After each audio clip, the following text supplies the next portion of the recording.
Good morning friends. स्वागत है आप सभी का हमारे एजुकेशनल प्लेटफॉर्म शिक्षा नोट्स में। दोस्तों, आज है 1 फरवरी 2026 और आज की इस वीडियो में हम करेंगे डेली करंट अफेयर के कुछ इम्पोर्टेंट क्वेश्चंस। तो चलिए शुरू करते हैं। आज का हमारा पहला प्रश्न है दोस्तों, हाल ही में वंदे मातरम तटीय साइक्लोथॉन 2026 का वर्चुअल शुभारंभ कहाँ से किया गया? तो यहाँ पर हमारा सही उत्तर रहने वाला है दोस्तों option number B, major Dhyanchand राष्ट्रीय स्टेडियम नई दिल्ली से।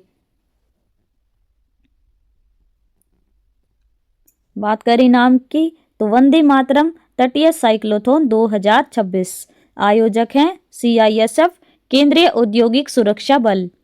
इसका उद्देश्य राष्ट्रीय जनसंपर्क जागरूकता और वंदे मातरम के 150 वर्ष पूरे होने का उत्सव मनाना। दोस्तों, बात करें इसके शुभारंभ और मार्ग की तो शुभारंभ बुधवार सुबह 7:30 बजे मेजर ध्यानचंद राष्ट्रीय स्टेडियम नई दिल्ली से वर्चुअल माध्यम द्वारा। मुख्य अतिथि गृह राज्य मंत्री नित्यानंद राय ने हरी झंडी दिखाई। बात करें दूरी की तो लगभग 6500 किलोमीटर क्षेत्र। यह यात्रा भारत के 9 तटीय राज्यों और 2 केंद्र शासित प्रदेशों से होकर गुजरेगी। प्रस्थान बिंदु 2 टीमें एक साथ बकली पश्चिम बंगाल और लखपत गुजरात से रवाना हुई। दोस्तों, बात करें इसकी समय सीमा और समापन की तो अवधि यह एक 25 दिवसीय विशाल राष्ट्रीय अभियान है। इसका समापन की बात करें तो इसका औपचारिक समापन 22 फरवरी 2026 को कोच्चि में होगा। चलिए बढ़ते हैं हमारे अगले प्रश्न की ओर। प्रश्न है दोस्तों, किस राज्य ने वर्ष 2026 को कृषि वर्ष के रूप में मनाने का निर्णय लिया है? तो यहाँ पर हमारा सही उत्तर रहने वाला है दोस्तों option number C, Madhya Pradesh ने। इस पहल की रूपरेखा मुख्यमंत्री द्वारा राज्य के बजट और आगामी विकास योजनाओं के हिस्से के रूप में प्रस्तुत की गई थी। इसका मुख्य लक्ष्य टिकाऊ खेती, जल संरक्षण और फसल विविधीकरण पर जोर देना है ताकि राज्य के कृषि बुनियादी ढांचे को और मजबूत बनाया जा सके। घोषणा करने वाले राज्यपाल मंगूभाई पटेल। आधिकारिक थीम समृद्ध किसान समृद्ध राज्य। चलिए बढ़ते हैं अगले प्रश्न की ओर। प्रश्न है दोस्तों, हाल ही में संपूर्णता अभियान 2.0 को किसने लॉन्च किया? तो यहाँ पर हमारा सही उत्तर रहने वाला है दोस्तों option number B, NITI Aayog ने। अभियान का नाम है संपूर्णता अभियान 2.0। लॉन्च किया गया 28 जनवरी 2026 नई दिल्ली। लॉन्च करने वाला नीति आयोग। मुख्य अधिकारी की बात करें तो CEO BVR सुब्रमण्यम। अवधि 28 जनवरी से 14 अप्रैल 2026 3 महीने। कवरेज 112 आकांक्षी जिले और 513 आकांक्षी ब्लॉक। बात करें इसके उद्देश्य की तो आकांक्षी जिलों और ब्लॉकों में विकास के महत्वपूर्ण संकेतकों KPIs की 100% प्राप्ति सुनिश्चित करना।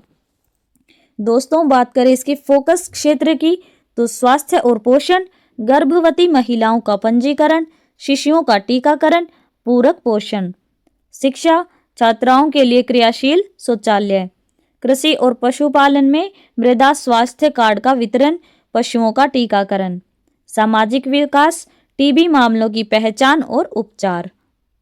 चलिए बढ़ते हैं अगले प्रश्न की ओर। प्रश्न है दोस्तों, किस विश्वविद्यालय ने उद्योग एकीकृत AI शिक्षा के लिए नीयव AI के साथ साझेदारी की है? तो यहाँ पर हमारा सही उत्तर रहने वाला है दोस्तों ऑप्शन नंबर डी, देशभक्त विश्वविद्यालय यानी DBU। देशभक्त विश्वविद्यालय जिसे NAAC A+ मान्यता प्राप्त है, भारत का पहला ऐसा विश्वविद्यालय बन गया है जिसने नीयव AI के साथ साझेदारी की है। इस रणनीतिक सहयोग का मुख्य लक्ष्य BTech कंप्यूटर साइंस के छात्रों को वैश्विक स्तर की कृत्रिम बुद्धिमत्ता शिक्षा, व्यवहारिक प्रशिक्षण और उद्योग जगत के अनुभवों से जोड़ना है। चलिए बढ़ते हैं हमारे अगले प्रश्न की ओर। प्रश्न है दोस्तों, IPS पीयूष पांडे को हाल ही में किस राज्य के नए डीजीपी के रूप में नियुक्त किया गया है? तो यहाँ पर हमारा सही उत्तर रहने वाला है दोस्तों ऑप्शन नंबर बी, पश्चिम बंगाल में। वरिष्ठ आईपीएस अधिकारी पीयूष पांडे जो कि 1993 बैच के हैं, उनको पश्चिम बंगाल पुलिस का कार्यवाहक डीजीपी नियुक्त किया गया है। यह नियुक्ति राजीव कुमार के सेवानिवृत्त होने के बाद की गई है, जो 31 जनवरी 2026 को रिटायर हुए। पांडे अगले आदेश तक पश्चिम बंगाल के डीजीपी के रूप में कार्य करेंगे।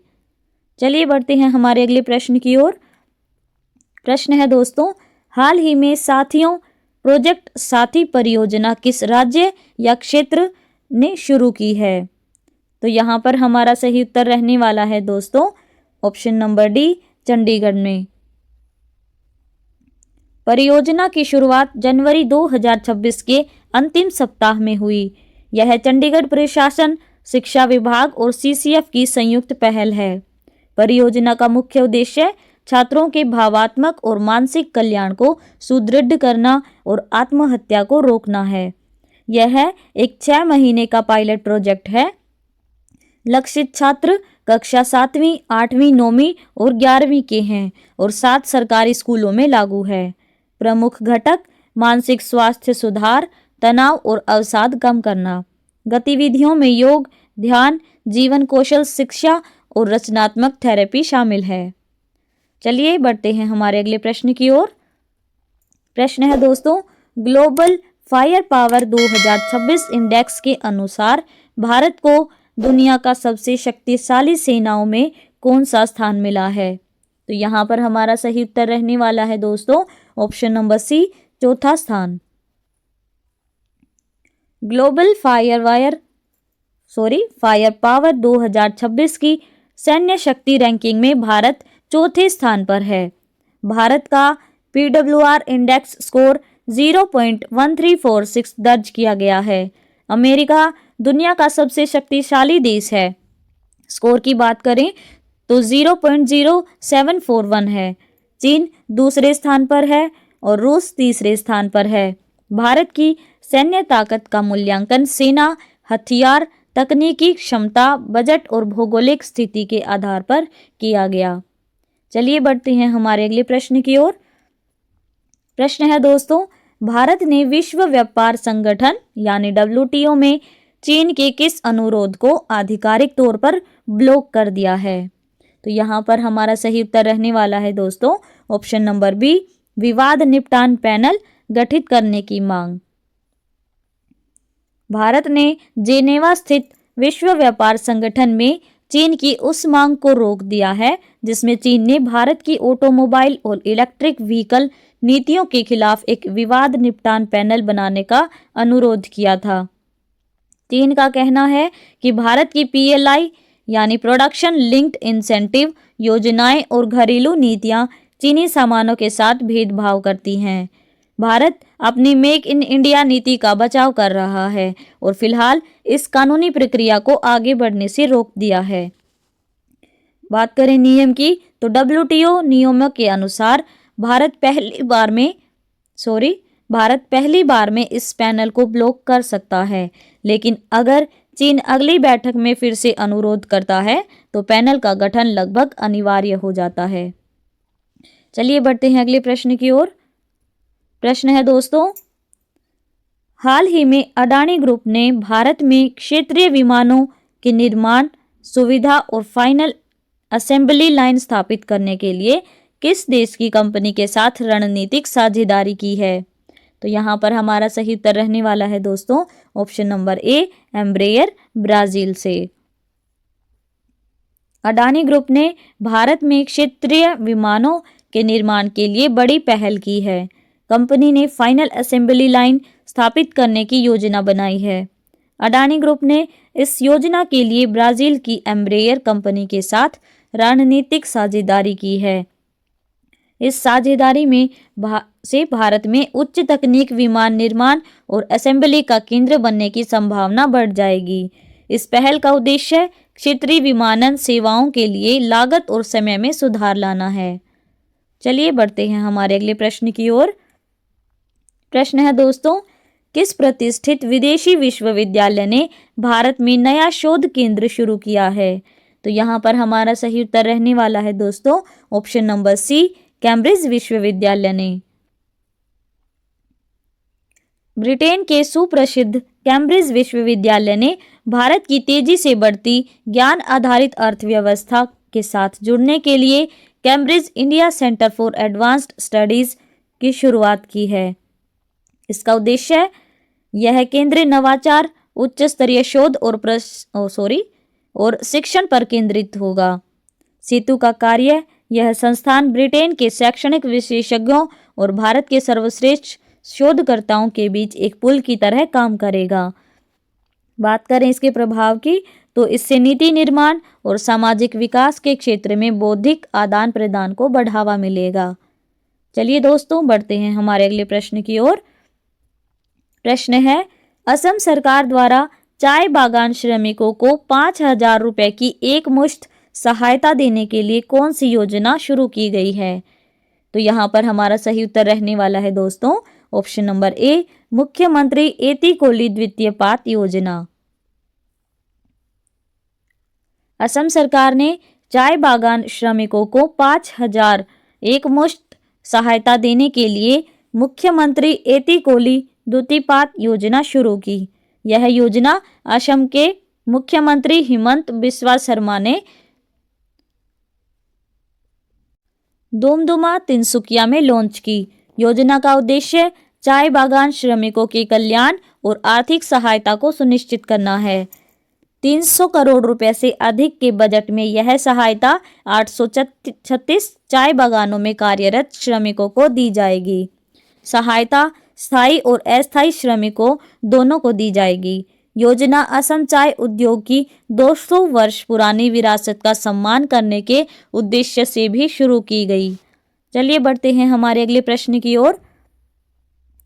प्रश्न है दोस्तों, दिल्ली सरकार द्वारा झुग्गी झोपड़ी क्षेत्रों के विकास के लिए कितना विशेष बजट आवंटित किया गया है? तो दोस्तों यहाँ पर हमारा सही उत्तर रहने वाला है ऑप्शन नंबर सी, लगभग 700 करोड़ रुपए।